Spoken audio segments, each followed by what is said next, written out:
Shalom, Bapak Ibu Saudara sekalian. Apa kabar Anda hari ini? Tidak terasa kita sudah memasuki minggu yang pertama dari bulan Februari. Waktu berlalu begitu cepat sekali, bukan? Bagaimana hidup Anda? Saya berdoa kiranya anugerah Tuhan senantiasa menyertai kehidupan kita sekalian. Bersyukuri segala berkat yang Tuhan berikan dalam satu bulan yang sudah berlalu dari tahun 2024 ini. Saudaraku, sepanjang tahun ini, dari awal tahun, kita sedang menggumulkan satu tema tentang 7 kunci untuk mendapatkan perkenanan Tuhan. 7 keys to God favor. Sudah masuk pada perlindungan hari ini adalah kunci yang kelima. Bapak Ibu yang baru bergabung silakan boleh mendengarkan ulang dari renungan-renungan yang sebelumnya dan bersama-sama kita menikmati berkat anugerah Tuhan, dan jangan lupa untuk subscribe channel ini kemudian bagikan kepada orang-orang lain sehingga banyak orang juga mendapatkan berkat dari Tuhan. Mari kita bersatu dalam doa terlebih dahulu. Pada dalam surga kami mengucap syukur buat segala berkat anugerah Tuhan kepada kami sampai hari ini. Kami sama-sama akan merenungkan firman Tuhan. Berkatilah waktu ini ya Tuhan. Dalam nama Tuhan Kristus kami bersyukur, kami berdoa. Amin. Saudaraku, pada saat kita bersama-sama merenungkan firman Tuhan, saya ingin mengajak kita untuk melihat begini. Apakah orang-orang yang mendapatkan perkenanan Tuhan adalah orang-orang yang hidupnya sempurna, hidup suci, hidup yang tidak ada dosa dan cacat celat sama sekali? Saudara, jikalau kita memperhatikan firman Tuhan, kita menemukan banyak sekali tokoh-tokoh di dalam Alkitab yang orang-orang yang sungguh-sungguh hidup berkenan kepada Tuhan, tetapi mereka bukan manusia yang sempurna. Kalau begitu ada pengharapan buat kita semua. Meskipun kita masih terus hidup bergumul dengan dosa-dosa, kesalahan-kesalahan kita, kita masih punya peluang, quote-unquote peluang, mendapatkan God favor. Saudara, kalau kita bertanya, kita berkaca kepada cermin dan bertanya kepada diri kita sendiri, Tuhan, apakah saya itu pantas mendapatkan God favor? Saya coba pikirkan, saya coba renungkan. Orang-orang yang, atau satu orang yang memiliki daftar dosa sebagai berikut yang akan saya sampaikan di bawah ini, apakah orang tersebut pantas mendapatkan God favor atau tidak? Saudara, seorang penjinah, orang yang melihat seorang perempuan lain dan berjinah dengan orang itu. Pembunuh, bukan cuma berjinah, dia pun membunuh. Kemudian memiliki keluarga yang berantakan, saudara. Keluarga yang tidak harmonis, kacau balau, dikejar-kejar oleh anaknya, ingin dibunuh oleh anaknya. Kemudian memiliki banyak istri yang jelas-jelas menentang aturan Tuhan. Saat dia berhasil sukses menjadi sombong dan merasa punya kuasa sendiri. Jadi kalau ada orang dengan karakteristik seperti itu, apakah menurut saudara orang itu pantas? Bisakah mendapatkan God favor? Bukankah kita berkata, oh saya lebih baik daripada orang itu. Oh saya jauh lebih baik daripada orang itu. Saya tidak berzina, saya tidak membunuh, keluarga saya harmonis, saya cuma punya satu istri, saya tidak sombong saat saya sukses. Tapi mengapa saya tidak punya, saya merasa saya tidak mendapatkan God favor? Saudara, kita akan renungkan bersama-sama. Mari kita baca Kisah Rasul pasal 13 ayat yang ke-22. Saya bacakan. Setelah Saul disingkirkan, Allah mengangkat Daud menjadi raja mereka. Tentang Daud, Allah telah menyatakan, aku telah mendapat Daud bin Isai, seorang yang berkenan di hatiku dan yang melakukan segala kehendakku. Saudara, orang itu yang saya sampaikan tadi adalah Raja Daud. Dikatakan di sini, seorang yang berkenan di hatiku dan yang melakukan segala kehendakku. Kunci yang kelima adalah desire, keinginan, kerinduan untuk melakukan kehendak Tuhan. Saudara, siapakah Daud? Kita melihat begini. Dia adalah seorang tentara, seorang panglima perang, dia seorang raja, dia seorang gembala, dia penyair, dan dia seorang nabi. Begitu banyak panggilan hidupnya, profesi hidup dia. Saudara lihat, dalam setiap periode hidupnya, Daud rindu, Daud melakukan segala yang Tuhan kehendaki. Daud kita katakan desire to do his will. Setiap periode hidupnya dia, apapun profesi dia saat itu, dia mau melakukan kehendak Tuhan. Bagaimana dengan kita sekalian? Apa panggilan hidup kita? Apa profesi hidup kita? Apa up and down-nya hidup kita? Apakah dalam setiap up and down itu kita mau melakukan kehendak Tuhan? Apa yang kita bisa pelajari dari Daud, saudara? Ada banyak kisah hebat tentang Raja Daud yang kita bisa lihat. Kita akan melihat beberapa hal yang sederhana saja. Yang pertama adalah Daud adalah seorang yang beriman. Beriman. Lihat 1 Samuel 17 ayat 45.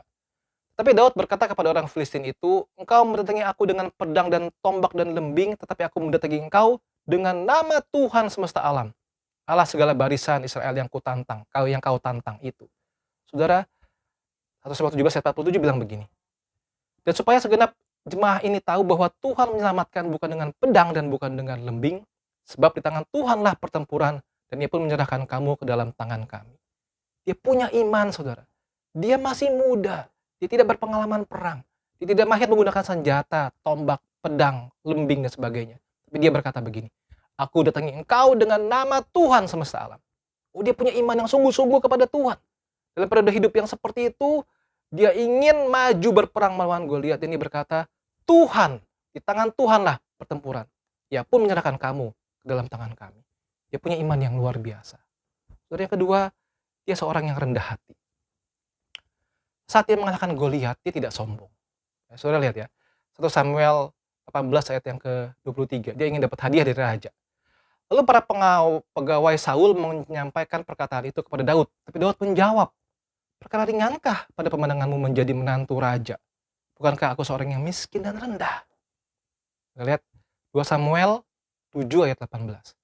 Lalu masuklah Raja Daud ke dalam, kemudian duduklah ia di hadapan Tuhan dan sambil berkata, siapakah aku ini ya Tuhan Allah, dan siapakah keluargaku, sehingga engkau membawa aku sampai sedemikian ini. Dia orang yang rendah hati, saudara. Dia sudah hebat sekali memenangkan perang lawan Goliat, tapi dia tetap orang yang rendah hati. Dia berkata, aku orang yang miskin dan rendah. Waktu dia sudah menjadi pemenang lawan Goliat, dia kembali menjadi seorang gembala, saudara. Dia menunggu sampai waktu yang Tuhan tetapkan untuk dia bisa menggantikan Saul. Dicatat di dalam firman Tuhan kira-kira 15 tahun waktu lamanya.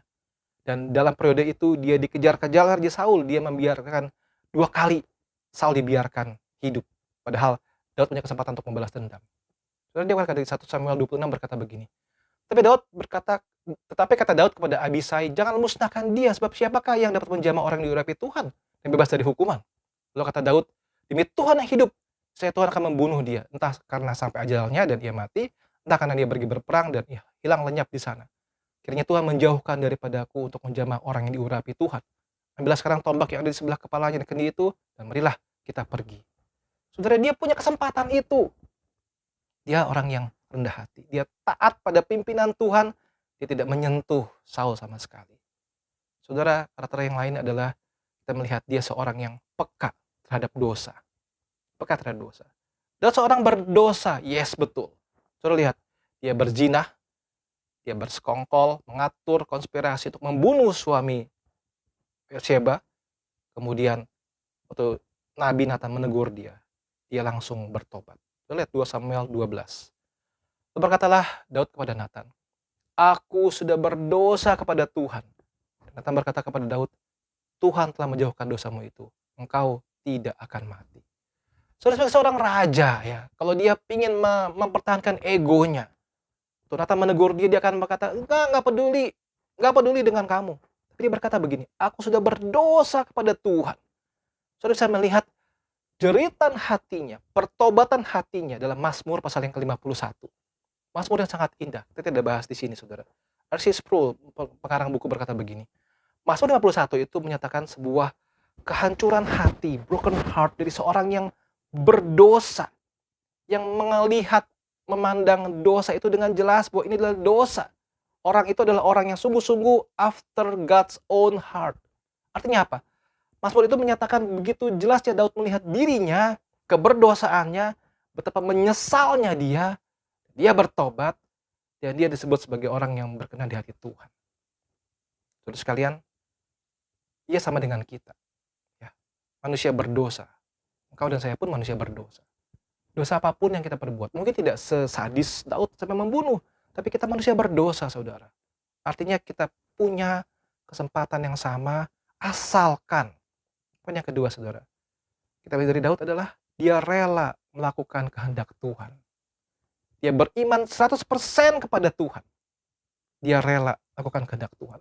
Kalau ngomong secara kehendak pribadi, saudara, dia pasti ingin memberontak. Waktu melihat Saul sudah lemah, dia pasti langsung ingin membunuh. Kalau dia ngikutin egonya dia, tapi dia tidak lakukan itu. Dia beriman kepada Tuhan, dia rela lakukan kehendak Tuhan. Yang ketiga adalah, saudara, dia mengenal isi hati Tuhan. Dia mencintai firman Tuhan. Mazmur mencatat begitu banyak hal-hal yang sangat indah. Bagaimana dia mengalami firman Tuhan. Dia mengenal isi hati Tuhan. Dia tahu apa yang Tuhan mau, apa yang Tuhan inginkan dan yang Tuhan larang. Saudara sekalian, di akhir renungan ini, Saya mengajak kita merenung bersama-sama. Apakah engkau ingin mendapatkan perkenanan Tuhan? Maukah kita belajar dari Daud? Belajar terus mengikuti apa yang Tuhan inginkan. Belajar untuk memiliki desire, kerinduan untuk melakukan kehendak Tuhan. Memang sulit, tidak mudah. Tapi berdoalah, belajarlah beriman 100%, taat kepada Tuhan, dan lakukan kehendak Tuhan di sepanjang periode hidupmu. Ya, Tuhan menolong kita sekalian. Tuhan memberkati. Amin.